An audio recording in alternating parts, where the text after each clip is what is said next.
Welcome to Today in Putnam County, hosted by Putnam County Mayor Randy Porter, the show that takes a look at the events and what's happening all around Putnam County, as well as interviews with local, community, and business leaders. And now, sharing his insights and experience, here's Today in Putnam County with County Mayor Randy Porter. Welcome to Today in Putnam County. I'm your host, County Mayor Randy Porter. Thanks for joining us this week. Hope you're having a great week and hope 2025 has been good to you so far.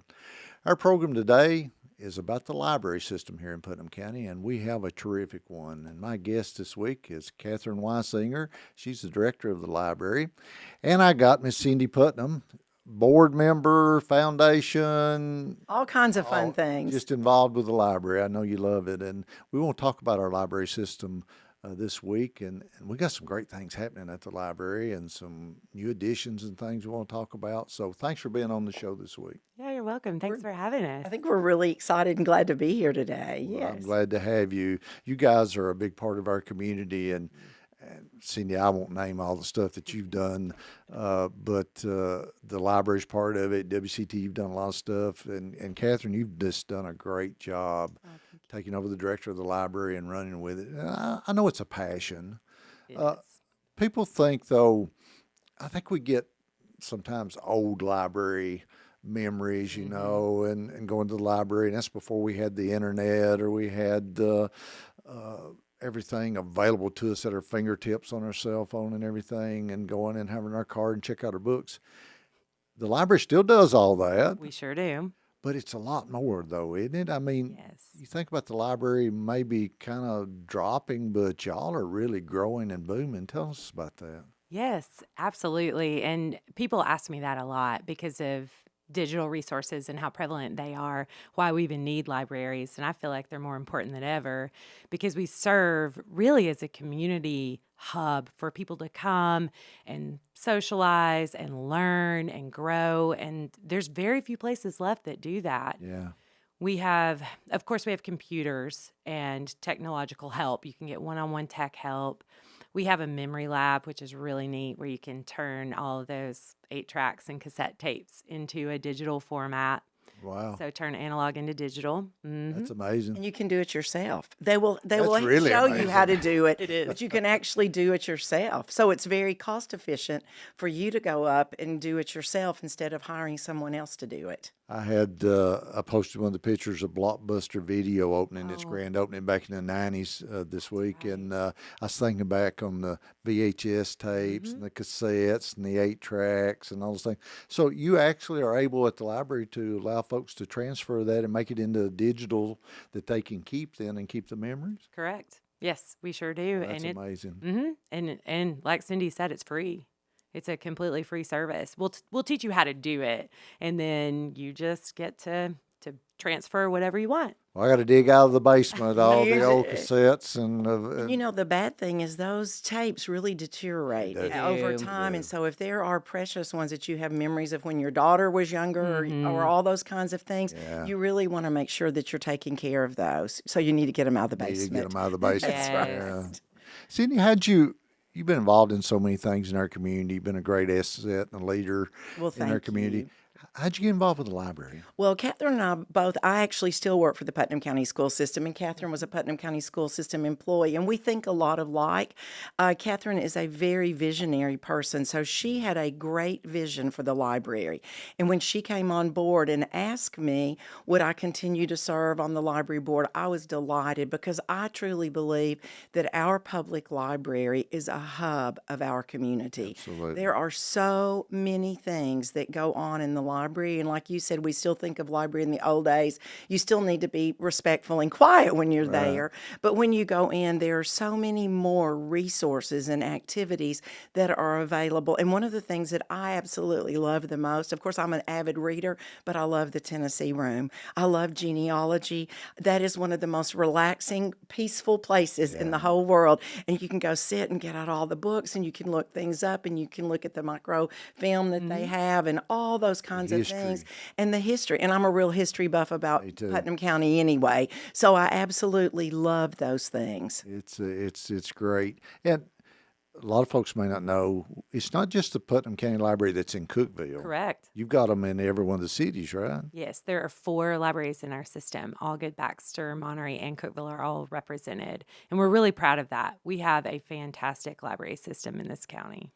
And so some news, I think this came out the other day, we're adding a full-time librarian in Allgood. That is correct. And that's exciting. I know. I am so excited about growing our system even more and getting just more representation in different parts of the county. Of course, the Cookeville Library is the largest, but we have great resources available in Monterey, Allgood, and Baxter. So Allgood, we just see more and more growth. Yeah, and I don't know too many counties probably that has a library in each one of their little cities. I think that's something that's that Putnam is doing that maybe other places aren't, because we do a lot of things that other counties don't do. Yes. But the library system is really good in Putnam County. And one of the things that I just have to go ahead and say that I love about the library, I love all of our libraries across Putnam County, but I love the Monterey Library because my granddaughter has got her first library card, and she got it at the Monterey Library. how sweet. And she just recently attended one of their after-school events, and it was a cooking class learning how to make a pasta, and it was in partnership with one bank. And the nicest thing was she made this wonderful dish of pasta. Now she's in pre-K, so you have to know that she did a really great job, and they practiced reading the recipe, and she was telling me about the measurements and how you have to be careful to cook things. So I think sometimes we forget that there's all kinds of ways that you can read with your child, and recipes and cookbooks, and then making the finished product is literacy and math all rolled into one. Rolled into one. We're talking about our Putnam County Library system with Kathryn Wisinger and Miss Cindy Putnam. Some good news that we got recently, getting a big grant to expand the library. Tell us about that. I am so excited. The library has some much needed additions, and we got this grant with the help of Putnam County and the state of Tennessee. It's a Connected Community Facilities grant, and it really, the baseline is internet, wireless internet, and providing help with enabling workforce development, continuing education opportunities, healthcare monitoring, and like telehealth. So we're very excited to expand our location and get in some of those facilities that can help people, connect them with those important things that they may not have. At home. At home, yes. Right, yeah. Well, Yes. and a lot of people, when you think about it, a lot of people use their cell phone. That is their computer. And if you're filling out forms, if you're filling out documentation that is, very vital to your livelihood or to your life, you want to make sure you're doing it correctly. And it's really hard to do it on that a little cell phone, isn't it? So I was amazed when I would go into the library at different times and see all the people around the computers, not necessarily just there for leisure viewing on the computer, but actually there because they're filling out forms, they're filling out an income tax, they're filling out an insurance paper, and they really, really needed to fill it out on a big screen and then have a printer that's accessible that they can print it out and have a hard copy for themselves. Makes a huge difference. And Kath, I know we got woke up in 2020 when we figured out COVID hit, tornado hit. We had a lot of issues going on, and all of a sudden, kids learning, some of it's online, and they're trying to, and of course you were a big part of this, Cindy, being a teacher, but I had all kinds of parents that were calling me and saying, Randy, our DSL out at where we live out in the country doesn't work well, and I'm having to drive my children into the library or Burger King or somewhere to do their online work, or I'm having to do all this stuff now that I don't have the capabilities at home. It really got us, and again I say woke up, because realizing that not everybody in their home, as you said, Cindy, has a computer and a printer or the knowledge or the internet service. Now, of course, we've worked on that with Twin Lakes with the new fiber project, so everybody at the end of this month is going to have the ability to have high-speed internet at every home, but they still need the knowledge and the capability with the technology that's at the library that we're looking at adding with this new addition to be able to do that. You're doing your doctor online now. I mean, medical, telehealth. yeah, telehealth. I mean, That's a huge thing. that's a huge thing. Especially in a rural area, it's a huge Yes. thing for people to have automatic, available access to quality health care. Yes, and living in a region where that 5 of the 14 counties don't even have a hospital. Right. It's very important. Hey, we're talking about the Putnam County Library System today. I got two of my guests today is Kathryn Wisinger and Cindy Putnam. We're talking about all the great things happening at the library and the new addition. We're going to be talking about more that's going to be coming to the library. We got to take a break though. Stay with us. And now back to Today in Putnam County, hosted by Putnam County Mayor Randy Porter. Welcome back to Today in Putnam County. Our show this week, it's about our Putnam County Library System, and I've got Kathryn Wisinger. She's the director of the library, and I got Miss Cindy Putnam. She's on the board and the foundation. Ladies, thanks for being on the show today. We were just talking in the first segment about the new addition that we're looking to get for the library. Got a grant from the state to add a new addition and a lot of technology. Let's go back into that, Kathryn, and some of the stuff that you're going to be able to add that you don't have the capability to do now. Absolutely. So the grant, some of the terms of the grant talk about telehealth, health monitoring, continuing education platforms. And so what we're going to do is create some space for that. So we do have internet, we have wireless that's available for free to the public right now. But with the grant, that's going to allow us to build some rooms and some more private spaces for people. We can soundproof the walls. We can have, the big monitors on the walls so that people can connect with a healthcare provider or a teacher, a professor, if they're doing continuing education in a more private, quieter space. So we're very excited about getting to do that. We'll also be able to expand our children's library in the children's area and create some more spaces for them as well. And that's been a huge thing that we've needed for a long time. Yeah, the library. Let's just talk about a little bit of the history of the library. Oh, I'd love to. I was getting ready for this interview and looking back and didn't realize what we probably consider our first library was back in 1923, Cindy. Yes. Yeah.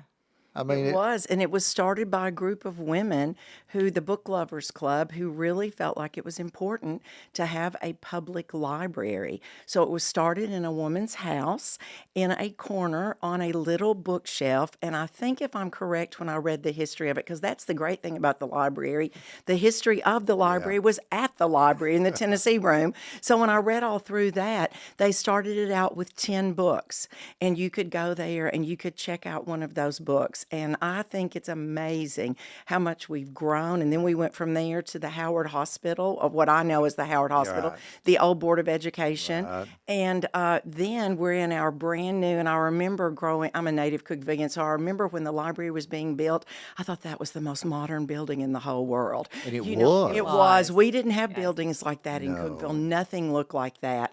And it was just so magnificent sitting there and then going in and all the books and all the different resources that we had in the 70s, and now fast forward to 2025 and look at the resources that we have now. Hard to believe that the library we have now is 50 plus years old. Yes, I it's know. very hard to believe. Yes. Because the building is amazing in its construction and its design. And I think CPAC may have kind of kicked off of that too, in the way they designed it. And you started seeing more, More modern structures looking, than what we yeah. had before. Oh, absolutely. And I remember, that, what was it, the Clara Cox Yes, Epperson Library. Library. They had it, and that was a big deal back then. And to look where we've come to today, and now looking at this expansion, we were talking about earlier, telehealth.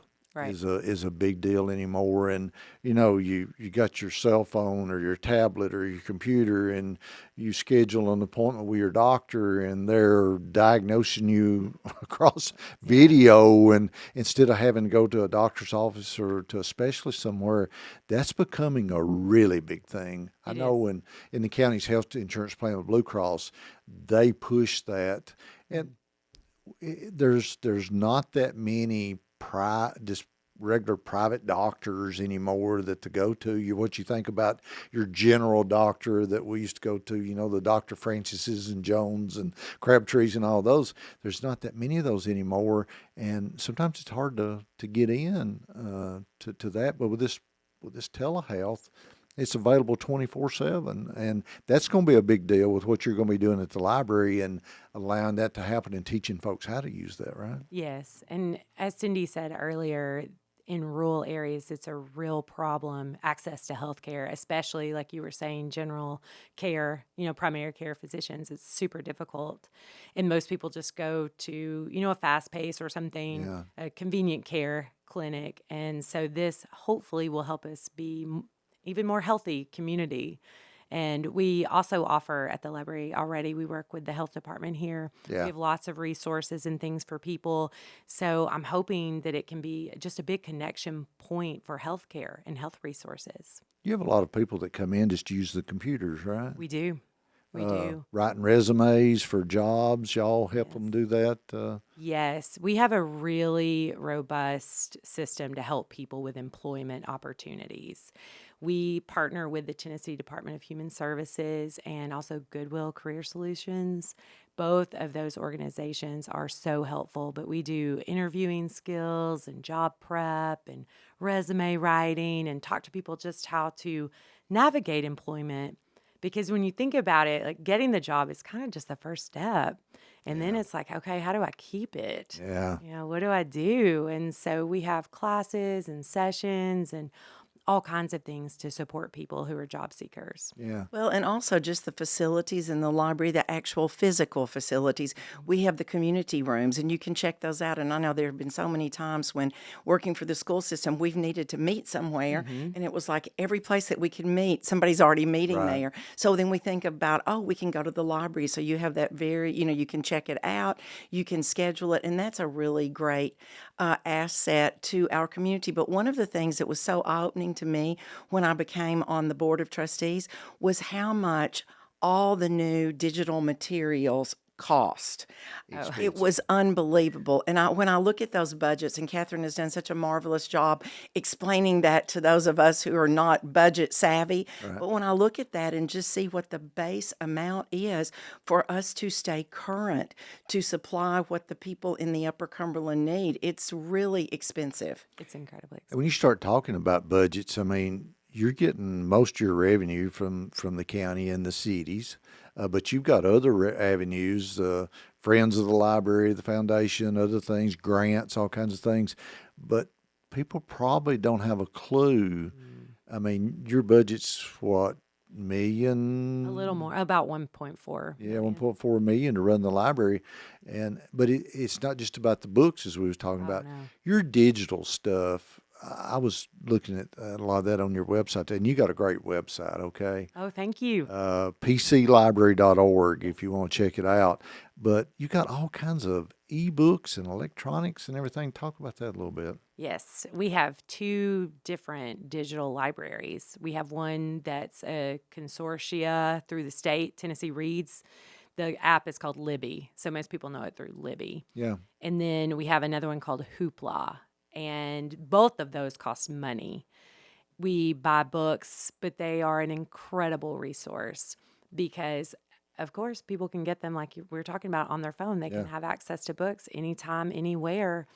And there's no late fees. The book just is. You don't have to come pick them up. You don't have to bring them back. Yeah. Access is easy. The only downside of it is when I'm talking to a friend and they said, I just finished this great book. And I said, can I borrow it? I listened to it on the library website. And I mean, through the library on Libby or that. And I'm like, okay, I will too then. So it really has changed the way. I mean, I still love to hold a book in my hand. I still very much love that. But it really has changed the way not only my generation views accessing written material, but the way that the younger generation views, because I know that in the children's library and in our teen section and everything, they're very savvy, especially the teenagers, about books online and those kinds of things. Yeah. And it's also very helpful, as we progress digitally, it's very helpful for people who have any kind of disability or handicap. So if you're blind, if you have, or any kind of vision issue, really, multiple different things that I won't even be able to list, but there's a way that you can access reading materials now, and it's amazing because we have, audiobooks, of course, and we have all kinds of different access points for people It's digitally. amazing. The digital world that we live in is the library. That's remember, right. You remember going to the library years ago and the book you were wanting was checked out? Oh yes, and Oh. and then you'd put your name on a list, And and you had you'd to go wait. back, and you would wait. Yes, I remember that very much. Now you just check it out online. I know. It's great. Well, and I think too, we always have to remember that we do service rural areas, and there are very still rural parts of Putnam County. So if they don't have the physical capabilities of coming to the library, they can still really be a part of all the services that the library has to offer because they can get that all digitally. Absolutely. We're talking about the Putnam County Library System with Kathryn Wisinger and Cindy Putnam. We'll take a break. Stay with us. And now back to Today in Putnam County, hosted by Putnam County Mayor Randy Porter. Welcome back to Today in Putnam County. I'm your host, County Mayor Randy Porter. Our show this week is on the Putnam County Library System. And I've got Cindy Putnam. She's one of the board members there at the Putnam County Library. Got Kathryn Wisinger. She is the director of the library. We've been talking about all the great things happening at the library, getting a new addition through a big grant. Kathryn, lots of things happening. You have two groups, though, that help you with the library, and Cindy, I know you're involved in one of them, the foundation, the Library Foundation. Tell us about that and how that works. Well, the Friends of the Library is one of the groups, and that is separate from the foundation group. And one of the things that we know is we need a foundation to look at a long-term plan for the library. So when we're working on things that have to do with the foundation, we're not just looking at the immediate needs. We're looking at what the needs may be 5 years down the road or 10 years down the road. And as we said in one of the earlier segments, one of the great needs has been expansion because even though it's very luscious and plush on the inside, we're still limited on space for so many events that we want to do, for so many different kinds of things that we want to provide without a charge to the residents of Putnam County, that we're just hindered by the space of it. So that's something that I know that's been on the foundation's heart for a real long time. The Friends of the Library look more at immediate things that they can do for the library, like maybe 6 months out or a year out. They're great. Our friends group helps us do all kinds of things from painting and furniture for our storytime room for children to a lot of our Christmas decorations and things like that, and including summer reading and programming. So it's immediate needs versus long-term Long-term needs. Yes. And so I guess the Friends group that puts on the author Yes. Yes. with book. You bring an author in, have dinner, and Yes. and they use it as a fundraising, I guess, Yes. to help the library. And I know they've raised a lot of money over the years to help the library, which helps funds it, and that's great.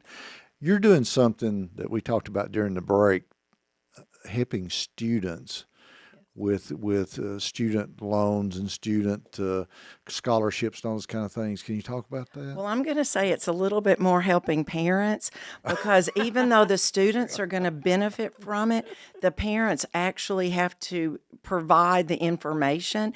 And I don't care what anyone says, filling out FAFSA for the federal student loan, that is one of the most difficult things in the entire world. Even if you have a college education and you have a computer at home and you can do it on, you still need guidance because it's not just 1 or 2 pages. It's difficult. It's like, tell us your life story. Yeah. And most parents don't have a clue, do they, Kathryn? About No. I mean, I'm not saying they're not smart. Okay, they are. Right. It has But nothing they to have do made with this thing so complicated Yes. that even the best are having issues with it. But you're there to help them, right? Yes. So I also came from the school system. I was a teacher, and I used to try and help students muddle through it and help parents. And it was a huge need. They needed one-on-one help. And so at the library, I saw a great opportunity to offer some sessions where parents and students can come in and get some one-on-one help working through scholarships, FAFSA, any kind of loan that they may need help with for school.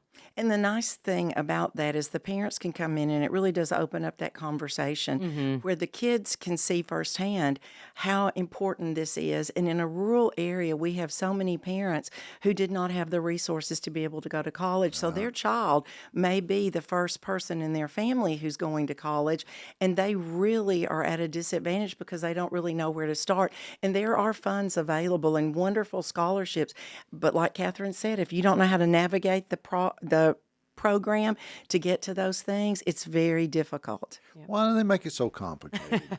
That's a great Well, question. I don't know. I don't know I mean, either. it just seems like that getting kids to go to college should be something that we're all wanting them to do. And so we should be trying to uncomplicate that Right. to make it as easy as possible for them to get those scholarships and loans. We got to work on that. Yeah, and we don't want any parent to get discouraged and not No. follow through with it because they just feel like they can't do it. Yeah. So come in and let Kathryn and her staff Yes, help you. please. As we say, we'll all muddle through it together and Yes. make sure that we're figuring out what's the best thing for your child. Yeah, so if you got kids that are looking at going to college and they need help with these scholarships and grants and loans and everything, go by the library system and they can help you, Kathryn. Them. You got some other events coming up, Kathryn, in March. A dinosaur program? Oh my goodness. Our children's librarian, Carol Teeters, she is fabulous. And Carol, she's amazing. She is, and she loves dinosaurs. And so we've got a man coming, and he's got dinosaur puppets, and he's going to do a whole show. So we hope everyone can come out for that. It's going to be great and something really different and unique. Yeah. I heard a rumor that Bigfoot's going to be here or something. Does he live in Dogwood Park? I've heard that. Possibly. Nice. He I heard that might. you've That's kept him up a couple of times when he needed a warm place to stay. Needed a warm place to stay. I think the great thing about the library, though, and the board that I'm so proud to serve on, is that we really want to serve all people in Putnam County. Yeah. So we go above and beyond to try to figure out how we can make access easy, what the hours are when the library is going to be open and closed, that the staff is very well trained and has they have professional development on things that they need that will help them better work with the people who are coming into the library. So it is a very well-oiled machine, but it takes a lot of human manpower, Make it and happen. it takes a lot of money Yeah. to make it happen successfully. Right.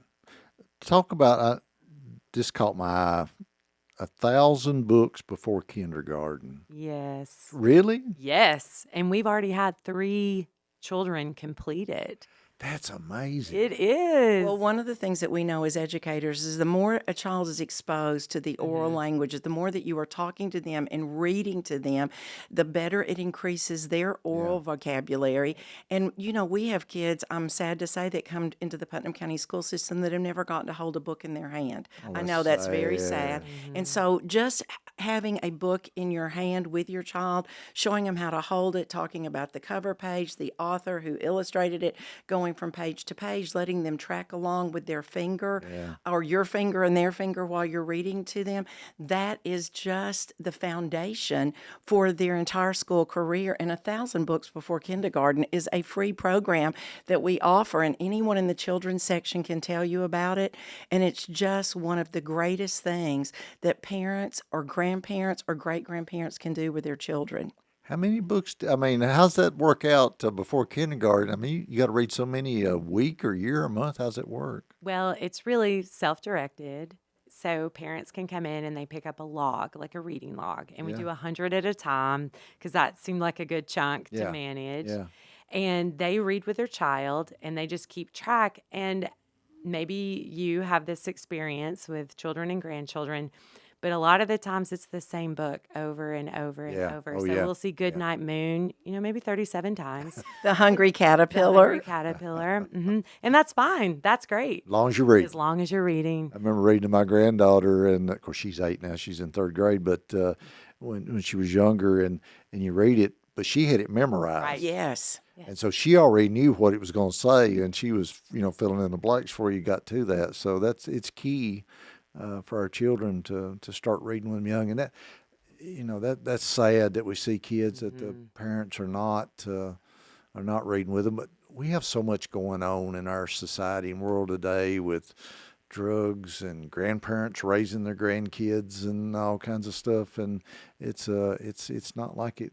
It not was. like We it also used to have a lot be. of single moms and dads that are Yes. working so 2 hard and 3 jobs. to keep Yes. a roof over the Yeah. child's head and food on the table, that they just really don't have the the time. energy and the Yeah. time to do it. So that's the other great thing about the summer reading program, about all the events that are happening in the kids section of the library, because if a parent comes with them and stays with them, there is usually an adult there that is directing what is happening. Right. So that gives the parent a little bit of a break, but it might give them an opportunity to also be more engaged with their child because someone is providing all the resources for them to have that engagement with their child. Absolutely. And it's also, I think, a super wonderful thing for our local county and our community to know that it's all free. All of it's free. All of it. We do not charge. Not too many places you're going to go today and No. get it free. Anything free, are you? No. Grandma's house. Grandma, if yeah. your grandmother's still living, you can grandma give it to you for free. But past that, That's about not it. many. Ladies, y'all do a great job, and I appreciate everything y'all do. And for our community, Cindy, your education background is just impeccable, and there's so many kids out there, and now they're growing up that love you and the great job you did. I loved being a teacher, and I love working with what I'm doing now for the school system, really trying to break down barriers to help parents have an easier job with their kids in school. That's great. Appreciate both of you. Thank you. Check out the library. They've got a great website, pclibrary.org, all kinds of digital and online stuff. You can go in. Each one of the cities has a library. We have one here in Cookeville. It's about to get a big expansion, so we'll be looking towards that. Hey, that's our show for this week. I hope you join us every week for Today in Putnam County. I'm your host, County Mayor Randy Porter. May God continue to bless Putnam County. You've been listening to Today in Putnam County, hosted by Putnam County Mayor Randy Porter.